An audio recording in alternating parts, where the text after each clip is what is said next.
a lot of dissension in our world. It is what we're being shown on television, it's the haves, the have-nots. It is kind of the fuel that power uses to kind of keep us locked in these paradigms, and people don't know quite how to get out of it. So how do we work our way out of listening to the manipulation of money and that undercurrent that rests, and get to a place where we are really hearing what people are asking for aside from the money? Well, money, you're right, is a big key issue. This world, this country runs on fiat money. There's a reserve currency through the banking system. And all of those are meant to control us. So money does control. It keeps the haves in power. It keeps the have-nots out of power. I'm well aware of that, but I wasn't for many years of my life until I decided to change that. Today, I'm thinking about and working towards a society without money, where people contribute consciously their key values, their passions. You may be a piano teacher, you may be a music coach or a voice coach, I may build golf clubs, but people don't rely on money. And it's a big concept to get around, because when I was told this 5 years ago, I thought, that can't ever work. But the more I think about it, the more I think it has value, because I've managed a lot of people, and I would guess 85% of the people don't like their jobs. They just don't like. They are there for the money, and if it weren't for that money, they wouldn't be there. So I'm an advocate of looking at developing a society and economy where there is no money, and that's a big order. I don't have all the answers for it, but something I'm working on continuously. Life, plants, nature shows us that already. There's a giving and receiving. There's an infinity process that happens, and it doesn't cost anything. So if you look at biodiversity, how can we learn from that to change the systems of money or some of the other systems that are in place here? Well, it's working in such a synergistic manner. Everything is just giving of itself and not really looking for anything in return. And things work so well like that. For instance, a plant can't really reach its full genetic potential unless it receives help from an array of microorganisms in the soil. So it dumps like sometimes 50% of its products of photosynthesis back into the soil to feed this milieu of organisms, and they create higher metabolites and many different products and give them back to the plant, and the plant can really come to its full genetic potential because of that interrelationship. And the plants and the microbes, they're not listening or talking or communicating, they're just being. And we can really learn from just being. That's the powerful piece. And Leah, you talk a lot about this awakening and us moving into that new place of awakening. When Wayne speaks of this new form of exchange, or Gary talks about just being, how is that so definitely the culture and the conduct of the new human?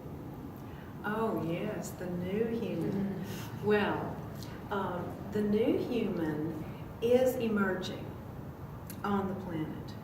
And I salute you, SIMRAN, for modeling this for us.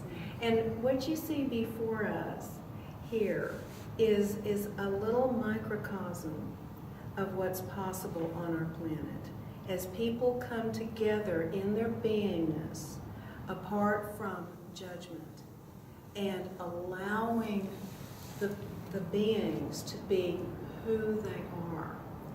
And so we really enjoy experimenting with this form of allowance. Now, unless you think that we are slouches and just anything goes, that is not the case. It's through non-judgment that we receive people. However, we're also responsible, like what Laura's saying, we're responsible to bring the balance. So we're not here to be doormats. We are here to be in our being, and what is happening is that we are discovering our being. And now we're like, oh good, now we get to move into the doing. And so we're like a beautiful fruit tree that knows it's an apple tree or a pear tree, and now we're producing the fruit. And now we are known. Now we have revealed ourselves as the fruit tree because there's fruit. And so we're moving from the being, which must come first, not the doing. The being comes first, and then we're moving into the doing.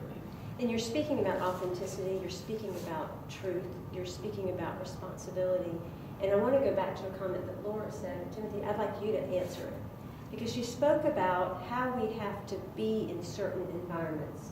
And I so get that. I so get how we have to dress, how we have to be, how we have to act when we're in certain situations. But is that not also part of that old paradigm that has to crumble? Is that not also the act that we're putting on? And how do we move from the act to being okay being who we are, standing in it, and still being heard? I like to think of this really historically over the last little few years here as a flowing into this paradigm, this new paradigm that we're all espousing. We have some very interesting astronomical, scientific fact of, there's no denying the measurements that the vibrational field that we formerly existed in has changed. The Schumann resonance of the Earth has changed. The electromagnetic field surrounding us has changed and is changing. We are in the period described by so much ancient mythology as the culmination of the precession of the equinoxes. We are at the end of the zodiacal age of Pisces, moving into Aquarius, and it is all aflow.